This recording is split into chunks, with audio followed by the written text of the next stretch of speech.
दोस्तों, मस्जिद अक्सा इस्लाम की 3 मुकद्दस तरीन मस्जिदों में से एक मस्जिद है। यह मस्जिद अपने आप में एक मुकम्मल तारीख रखती है। याद रखें, मस्जिद अक्सा हम मुसलमानों के लिए किबला अव्वल की हैसियत रखती है। इस मस्जिद की तरफ रुख करके अल्लाह के प्यारे नबी ने अपने कुछ असहाब के साथ में तकरीबन 150 सालों तक नमाज अदा की है। लेकिन जैसा कि आप सभी को मालूम है कि पिछले कुछ दिनों से बैतुल मुकद्दस यानी कि मस्जिद अक्सा को लेकर फिलिस्तीन और इजराइल के बीच में भयंकर लड़ाई चल रही है। इजरायली फौज ने बैतुल मुकद्दस में जुल्म की इंतहा कर रखी है और यही नहीं बल्कि पिछले कई सालों से फिलिस्तीनी मुसलमान इजरायलियों के जुल्म सितम का शिकार हो रहे हैं। अब तक न जाने कितने ही मासूम और बेकसूर फिलिस्तीनी अपनी जान गंवा चुकी हैं और न जाने कितने ही घर इजरायलियों के जुल्म सितम की जद में आकर तबाह और बर्बाद हो चुके हैं। मगर इसके बावजूद भी फिलिस्तीनी मुसलमान इजरायलियों के आगे झुक नहीं रहे हैं, बल्कि वो उनका डटकर मुकाबला कर रहे हैं, क्योंकि फिलिस्तीनी मुसलमानों के साथ में अल्लाह की मदद है। आज के इस वीडियो में हम आपको मस्जिद अक्सा में हुए अल्लाह के एक ऐसे ही करिश्मे के बारे में बताने वाले हैं, जिसमें बताया जा रहा है कि मस्जिद अक्सा की हिफाजत खुद अल्लाह के फरिश्ते कर रहे हैं, जिसकी वजह से यह पाक जगह आज तक यहूदियों को नहीं मिल पाई है। हालांकि इसे पाने की इजराइल ने बहुत कोशिशें की हैं और आज तक भी कर रही हैं। इस दावे को देखकर फिर जब मस्जिद अक्सा के सीसीटीवी फुटेज देखे गई तो उनको देखकर इजरायली फौज के भी होश उड़ गई।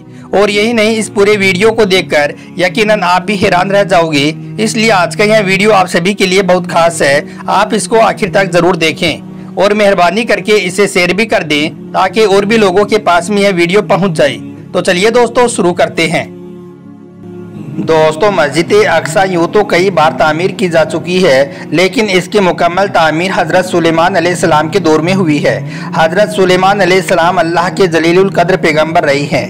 आपकी सल्तनत मशरिक से लेकर मगरिब तक हर चीज़ पर थी। इंसानों के साथ साथ चरिंद परिंद, जानवर, हैवानात और जिन्नात पर भी आपने हुकूमत की है। जिन्नात आपके ताबे और फरमाबरदार थी। अल्लाह ने जिन्नात को आपके ताबे कर दिया था, जो आपके हर हुक्म को तस्लीम करते थे और यही नहीं बल्कि आपके बड़े से बड़े काम को भी सरअंजाम देते थे।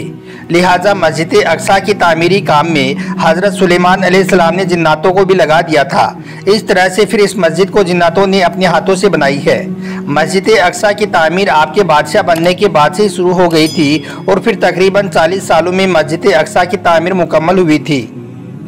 अब दोस्तों, जिस मस्जिद की तामीर जिन्नातों ने अपने हाथों से की हो, जो मस्जिद मुसलमानों का किबलाई अव्वल हो, जहां पर कई पैगंबर और कई अजीम हस्तियां मदफून हो, वो जगह इतनी आसानी से यहूदियों को कैसे मिल सकती है? यही वजह है कि आज तक यह पाक जगह यहूदियों को नहीं मिल पाई है। हालांकि उन्होंने इसे पाने की बहुत कोशिशें की हैं और आज तक वो कर भी रही हैं। जहां पर एक तरफ हथियारों से लेस इजरायली फौज है, तो वहीं पर उनके सामने कुछ निहत्ते फिलिस्तीनी मुसलमान हैं, लेकिन फिर भी वो अपने मकसद में आज तक कामयाब नहीं हो पाए हैं। तो इस बात से ये पता चलता है कि मस्जिद अल्लाह का घर है और बेशक अल्लाह ताला अपने घर की खुद ही हिफाजत करता है। और यही वजह है कि अल्लाह के फरिश्ते दिन रात मस्जिद अक्सा का पहरा देते हैं। अब दोस्तों, आप में से बहुत ही कम लोग होंगे जो इस बात को जानते होंगे कि मस्जिद अक्सा रात के वक्त में खाली करवा दी जाती है और फिर किसी को भी यहाँ पर आने की और रात को मस्जिद में रुकने की इजाज़त नहीं दी जाती है, क्योंकि यह वो मस्जिद है जिसको हज़रत सुलेमान अलैहिस्सलाम ने जिन्नातों के ज़रिए से बनाई है। और यही वो पाक जगह है जहाँ पर हज़रत मरियम अलैहिस्सलाम के बदन पाक में हज़रत ईसा अलैहिस्सलाम थी। और यही वो मुक़द्दस मुकाम है जहाँ पर मिराज के लिए अल्लाह के प्यारे नबी की सवारी मस्जिद नबवी से एक रात में मस्जिद अक्सा तक तशरीफ़ लाई थी और फिर यहीं से आगे मिराज का सफ़र शुरू हुआ था। दोस्तों, कुछ दिनों पहले की बात है, एक शख्स जो मस्जिद अक्सा की निगरानी और मस्जिद के दूसरे कामों को सरअंजाम दिया करता था और रमजान के महीने में वो अक्सर इबादत के लिए मस्जिद अक्सा में ही रुका करता था। एक बार वो मस्जिद अक्सा में बिल्कुल तन्हा था, यानी कि वो बिल्कुल अकेला था और इबादत के बाद में तकरीबन रात के 1 या 1:30 बजे के आसपास वो वहाँ से वापस जाने लगा। इसलिए फिर उसने मस्जिद की सारी खिड़कियों को बंद किया और फिर जैसे ही उसने मस्जिद के दरवाजे को बंद किया तो अचानक से उसे मस्जिद के अंदर से किसी की आवाज़ आने लगी। उसने गौर किया कि वो आवाज़ कुरान पाक की तिलावत की आ रही थी। उसने जल्दी से वापस दरवाज़ा खोला और अंदर जाकर देखा तो वो एकदम से हैरान रह गया, क्योंकि मस्जिद के अंदर तो कोई भी नहीं था। मस्जिद तो अंदर से बिल्कुल खाली थी और उसके अलावा वहाँ पर और कोई भी मौजूद नहीं था। वो सोचने लगा कि आखिर यह आवाज़ किसकी थी और कौन है जो यहाँ पर कुरान पाक की तिलावत कर रहा था। खैर वो वापस मुड़ा और फिर से दरवाज़ा बंद करने लगा, लेकिन जैसे ही उसने दरवाज़ा बंद किया तो वो आवाज़ उसके कानों में फिर से पड़ी। इसलिए फिर फौरन ही उसने दरवाज़ा खोला और मस्जिद के अंदर जाकर देखा, मगर उसे मस्जिद के अंदर कोई भी नज़र नहीं आया। उसे मस्जिद एकदम सुनसान दिखाई दी। यह देखकर वो शख्स एक बार तो बहुत डर गया, लेकिन फिर उसने हिम्मत करके अच्छी तरह से मस्जिद का एक एक कोना छान मारा, मगर उसे वहाँ पर कोई भी नज़र नहीं आया। दोस्तों, उस शख्स का कहना है कि उस रात वो डर के मारे मस्जिद का दरवाज़ा खुला छोड़कर ऐसे ही वापस आ गया, मगर फिर अगली ही रात उसके साथ में ऐसा फिर से हुआ। उसको कुछ भी समझ नहीं आ रहा था कि आखिर यह कुरान पाक पढ़ने की आवाज़ किसकी है, और जब देखता हूँ तो वो कहाँ गायब हो जाती है। खैर अगले दिन उसने मस्जिद के सिक्योरिटी वालों को यह सारा माजरा सुनाया और कहा कि मेरे साथ में रात को ऐसा ऐसा हो रहा है। यह सुनकर सिक्योरिटी वालों ने कहा कि परेशानी की कोई बात नहीं है, हम अभी मस्जिद के अंदर लगे सीसीटीवी कैमरों की रिकॉर्डिंग चेक कर लेते हैं और तुम्हारा यह वहम अभी दूर कर देते हैं। दोस्तों, फिर जब उन लोगों ने कैमरे में रात के वक्त की रिकॉर्डिंग चेक की तो उनके भी रोंगटे खड़े हो गई। वो देखते हैं कि मस्जिद के अंदर एक नूरानी सफ़ेद कपड़ों में एक बुजुर्ग बैठा हुआ है। वो इतना ज़्यादा चमक रहा था जैसे कि वो नूर से नहाया हुआ हो। उसके पूरे जिस्म के आसपास में नूर ही नूर था, बल्कि आप यह भी कह सकते हो कि वो पूरा जिस्म ही नूर का था, क्योंकि उस नूर की रोशनी से पूरी मस्जिद जगमगा रही थी। फिर उन लोगों ने बहुत सी रातों की रिकॉर्डिंग चेक की तो तकरीबन सभी में ऐसा ही नज़ारा उनको देखने को मिला, बल्कि एक रिकॉर्डिंग में तो एक से ज़्यादा नूरानी मखलूक नमाज पढ़ती हुई नजर आई। फिर यह सारी बातें इमाम मस्जिद और इंतज़ामिया को बताई गई और उनके पास में जो सीसीटीवी फुटेज थे वो भी दिखाई गई। उन सबको देखकर वो लोग भी हैरान रह गए। फिर उन्होंने फैसला किया कि अब से रात के वक्त में यह मस्जिद पूरी तरह से खाली रखी जाएगी ताकि अल्लाह के फरिश्ते यहाँ पर खुलकर अपनी इबादत कर सकें। दोस्तों, इस वाक़े को देखकर एक आलिम साहब का भी यही कहना है कि अब तक अगर इजरायली निहत्ते मुसलमानों से यह मस्जिद ना ले पाए तो यकीनन अल्लाह ताला अपने फरिश्तों के जरिए से अपने घर की हिफाजत फरमा रहा है।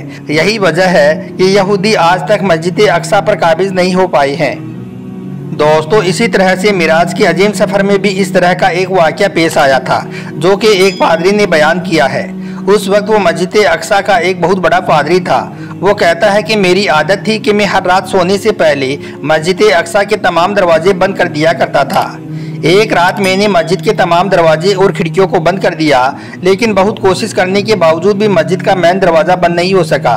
यह देखकर मैंने फिर अपने तमाम हाजरीन से भी मदद ली। सबने भी अपना अपना पूरा जोर लगा दिया, मगर वो दरवाज़ा बंद नहीं हो पाया। बिल आखिर मैंने एक कारपेंटर को वहां पर बुलाया और उसको दिखाया कि यह दरवाज़ा बंद क्यों नहीं हो रहा है। तो उसने दरवाजे को देखकर कहा कि शायद यह ऊपर की इमारत थोड़ी नीचे आ गई है, इसलिए इस दरवाजे को थोड़ा काटना पड़ेगा, लेकिन अभी रात के वक्त में इसका कुछ भी नहीं हो सकता है, अब इसको सुबह ही देखा जाएगा। इसलिए फिर हमने उस रात दरवाजे को ऐसे ही खुला छोड़ दिया और अपने अपने घरों को लौट गई। सुबह होते ही मैं मस्जिद के अंदर वापस आया तो मैंने देखा कि वो दरवाज़ा तो बिल्कुल ठीक ठाक है और वो तो बंद भी हो रहा है। और यही नहीं, मस्जिद के पत्थर पर एक सुराख भी है जिसमें सवारी के जानवर बांधने के निशान भी नजर आ रही थी। यह मंजर देखकर मैं समझ गया कि आज रात बहुत कोशिश करने के बाद भी दरवाज़ा का बंद ना होना, पत्थर पर सुराख का पाया जाना और जानवर बांधने का निशान नजर आना हिकमत से खाली नहीं है। इसलिए फिर मैंने अपने साथियों से कहा कि आज रात इस दरवाजे का खुला रहना अल्लाह के प्यारे नबी के लिए था। यकीनन आज रात अल्लाह के प्यारे नबी ने यहाँ पर नमाज पढ़ी है। दोस्तों, हदीस पाक में अल्लाह के प्यारे नबी ने मस्जिद अक्सा की फजीलतें बयान की हैं। अबू ज़र गफ़ारी रज़ियल्लाहु ताला अन्हु से रिवायत है कि एक बार अल्लाह के प्यारे नबी से पूछा गया, या रसूल अल्लाह, इस रुए ज़मीन पर सबसे पहली कौन सी मस्जिद तामीर की गई? तो आपने फरमाया कि मस्जिद हरम। उन्होंने फिर पूछा कि उसके बाद में कौन सी मस्जिद तामीर की गई? तो आपने फरमाया कि मस्जिद अक्सा। उन्होंने फिर पूछा, या रसूल अल्लाह, इन दोनों मस्जिद के तामीर में कुल कितना फासला है? तो आपने जवाब दिया कि 40 साल।